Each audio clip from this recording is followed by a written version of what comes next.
Bonjour, bienvenue à vos 5 minutes juridiques avec le cabinet d'avocats Lando Associés par VK. Dans quelques minutes, nous parlerons favoritisme, mais tout de suite, les brèves. Fonction publique, toute une série d'actualités. Commission consultative paritaire dans la FPT avec un nouveau décret. Les dispositions relatives à la dénonciation des accords collectifs dans la fonction publique sont déclarées constitutionnelles par le Conseil constitutionnel.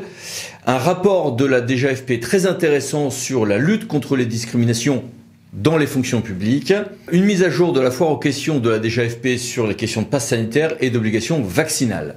Vaccin toujours. En Polynésie, une loi du pays prévoit une vaccination, certes pour un certain nombre d'agents publics comme dans le reste du territoire national, mais aussi pour les personnes affectées de certaines comorbidités, même simples citoyens ou habitants, avec majoration du ticket modérateur pour les récalcitrants. Par un arrêt à publier en intégral au recueil Le Bon, parce qu'on voit bien que ça peut servir de base pour le reste du territoire national, le Conseil d'État a validé ce système. En matière de contrat maintenant, est-ce qu'un marché peut être entièrement attribué sur le critère prix ? Oui, mais au stade d'un marché subséquent. Donc il y a eu une première sélection avec un critère technique, délai autre. A dit la CA de Bordeaux. Le Théâtre de Paris avait antérieurement déjà validé un 95%. Mais en revanche, le Théâtre de Rennes vient de dire non, par contre, je ne peux pas faire une attribution à 100% sur le critère technique. Alors que le Conseil d'État, en 2020, avait accepté que ce soit à 90%. Attention d'ailleurs, parfois on a bien un équilibre entre critères techniques, prix et autres critères, mais si le critère prix donne lieu à une simple règle de 3 qui écrase en fait les différences, ça peut être illégal aussi. Conseil d'État 2017. Pérennisation par un décret du 13 décembre du seuil de dispense de procédure pour les marchés innovants de moins de 100 000 euros. Et puis la CA de Lyon qui nous dit qu'une régie personnalisée peut être en elle-même une autorité délégante, ce qui est à tout le moins une question encore discutée. École maintenant. La restauration scolaire est un droit, oui, mais ce droit peut être limité par le nombre de places disponibles. Fin d'une longue saga juridique sur ce point. Et toute une série d'autres actualités sur les écoles que voici. En matière d'aide, un petit rebond financier pour le plan rebond en matière de crèche, les paramètres de la CNAF que voici, triplement de certaines aides dans le projet de 3DS, des plafonds en matière d'aide pour les énergies renouvelables locales, et puis un arrêt du Conseil d'État très intéressant sur les retraits d'aide et application ou pas du contradictoire, de la motivation des actes, de la jurisprudence Ternon. Un tribunal administratif, celui de Montpellier, a aussi rendu une décision très intéressante sur le point de savoir si le contrôle de ce qu'on appelle les motifs, c'est-à-dire l'adaptation de l'acte aux questions qui étaient posées, indépendamment des paramètres juridiques, l'opportunité. Est-ce qu'on a un contrôle très restreint ou quasi nul à ce stade-là pour les octrois d'aides culturelles, en l'occurrence pour l'audiovisuel ? Urbanisme, un arrêt intéressant du Conseil d'État sur le fait qu'un nouveau voisin n'a pas toujours intérêt à contester le permis de construire de son voisin. Et puis, l'intercommunalisation de la voirie entraîne l'intercommunalisation de la RODP pour le transport gaz et électricité. Une décision intéressante de la CRC de la Réunion qui condamne lourdement à un débet en responsabilité personnelle et pécuniaire un comptable qui avait appliqué une décision, une délibération où sur place à La Réunion, il s'accordait une majoration d'indemnité à laquelle pourtant il n'avait pas le droit légalement. Or, le Conseil constitutionnel a, après coup, reconnu en QPC que le fait que les ultramarins n'y aient pas droit était inconstitutionnel et néanmoins, parce qu'il n'aurait pas dû faire un contrôle de légalité mais un contrôle pur de régularité financière, le comptable est quand même condamné à un lourd débet. Diable. Et puis toute une série de mini-brèves. Que voici. Que voilà. Et que voilà. Passons maintenant au dossier. 30 ans de favoritisme. Est-ce que ce délit n'en est pas déjà à la crise de la quarantaine ? Cette infraction a été créée en 91 à la suite de toute une série de scandales et un peu comme le pendant du fait que parmi les lois qui ont suivi ces scandales, il y a eu quelques validations législatives. Ok.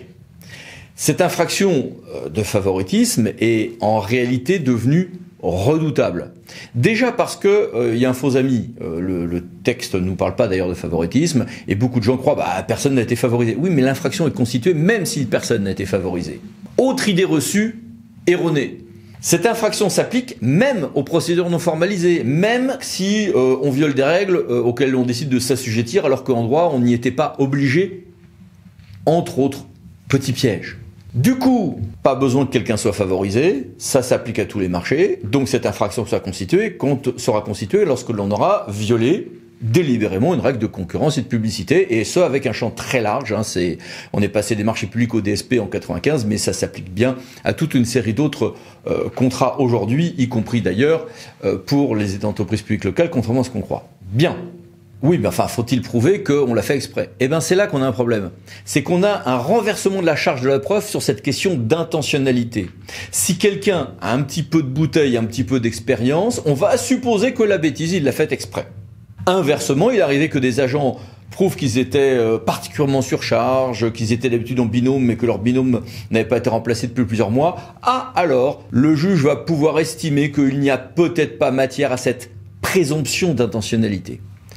Cela veut dire que quand on vous dit qu'on peut assouplir telle ou telle règle, il faut que vous gardiez une trace écrite de ce qui vous a été dit sur ce point pour prouver que vous ne l'avez pas fait exprès. On vous le dit, ça peut être votre avocat, ça peut être votre supérieur hiérarchique, vous en gardez trace, vous demandez une confirmation écrite. Ça peut être ce que vous avez vu sur Internet, vous l'imprimez, vous le gardez en PDF dans un coin, vous serez bien content de l'avoir le cas échéant, parce qu'encore une fois, la charge de la preuve, notamment par exemple pour les élus locaux, au-delà d'un certain nombre d'années de mandat, la charge de la preuve se retrouve en pratique inversée, ce qui en pénal est un peu choquant, mais c'est comme ça. Et puis, pire encore, fermer les yeux, c'est prendre le risque de les rouvrir en prison.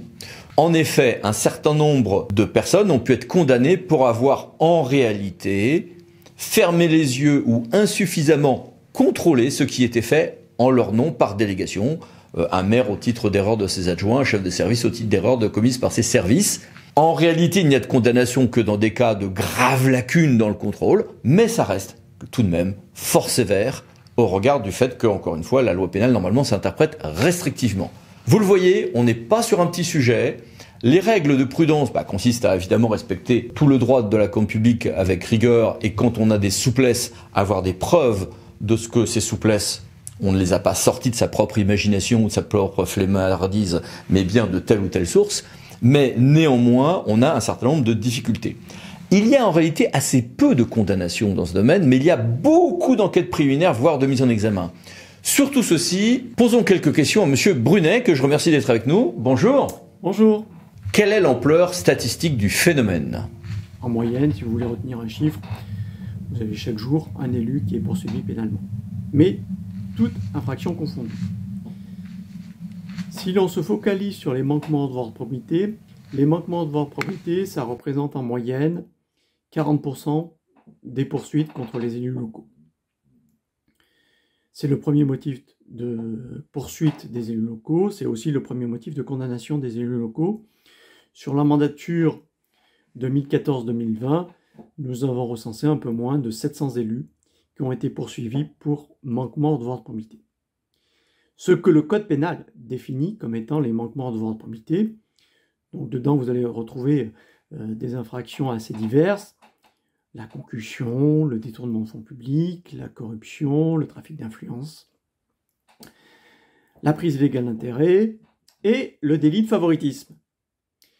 Et le délit de favoritisme représente, s'agissant des manquements au devoir de probité, grosso modo, sur l'ensemble des exercices, nous constatons que ça représente à peu près 30% du contentieux pénal des manquements au devoir de probité.